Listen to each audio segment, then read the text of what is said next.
Bonjour tout le monde. Après ce maillot un peu old school, j'ai décidé de commencer par le commencement tout simplement. Mon premier maillot que j'ai obtenu, alors c'était en 2000-2001. C'est le maillot de Teddy Bertin. Alors je vous dis, il y a quelques petites anecdotes dessus. J'avais déjà 10 ans de stade ce moment-là. Je n'étais pas spécialement maillot, hein, voilà. À la fin, ce match-là, c'est la saison où on est descendu en Ligue 2, la saison horrible, où on n'a pas arrêté de perdre des matchs. C'est une victoire 1-0, une des rares victoires de la saison où Teddy Bertin met un coup franc direct à la 80e qui nous donne la victoire. Alors j'ai deux petites anecdotes par rapport à ce maillot.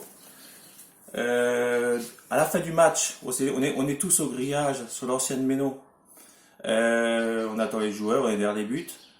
Teddy Bertin, il me pointe du doigt du milieu de terrain, il vient vers moi, il me donne le maillot. Moi j'étais un peu tout incrédule, je comprenais pas trop. Tout le monde me regardait en me disant ouais, tu dois encore t'es allé voir l'entraînement, ta. Alors je suis allé le voir à l'entraînement le lendemain, je lui ai demandé écoute Teddy, pourquoi subitement tu me donnes ton maillot? Il m'a dit que il reconnaît les mecs qui sont toujours là en tribune, toujours là en déplacement, donc il voulait me remercier comme ça.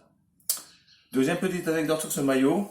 J'ai été contacté par une émission de Canal+, J+1, parce qu'il faisait un reportage sur Teddy Bertin, et il n'avait plus de maillot, Teddy Bertin, et il voulait faire des images avec lui avec un maillot du Racing, donc j'aurais prêté le maillot qu'il puisse faire cette émission. Voilà.